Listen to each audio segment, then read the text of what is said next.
सर्व शेतकऱ्याला सांगू इच्छितो 29 मार्च 29 मार्च 30 मार्च आणि 31 मार्च दरम्यान राज्यामध्ये पूर्व विदर्भ, पश्चिम विदर्भ, मराठवाड्यामध्ये, मध्य महाराष्ट्रामध्ये विखुरलेल्या स्वरूपाचा एक अवकाळी पाऊस येणार आहे। म्हणून हा अंदाज सर्व शेतकऱ्यांना लक्षात घ्यायचा।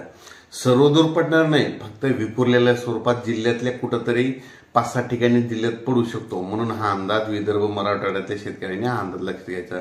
29 मार्च, 30 मार्च आणि 31 मार्च दरम्यान कोकणपट्टी दरम्यान देखील थोडं काही भागामध्ये पाऊस असणार आहे, म्हणून हे अंदाज लक्षात घ्यायचा। उत्तर महाराष्ट्रात देखील 10-12 ठिकाणी सुद्धा पाऊस होऊ शकतो। अवकाळीचा सर्वदूर नाही म्हणून एवढं घाबरायची काही कारण नाही। मध्य महाराष्ट्रात देखील पाऊस येणार आहे, विखुरलेल्या स्वरूपाचा असणार आहे, म्हणून हे अंदाज लक्षात घ्यायचा।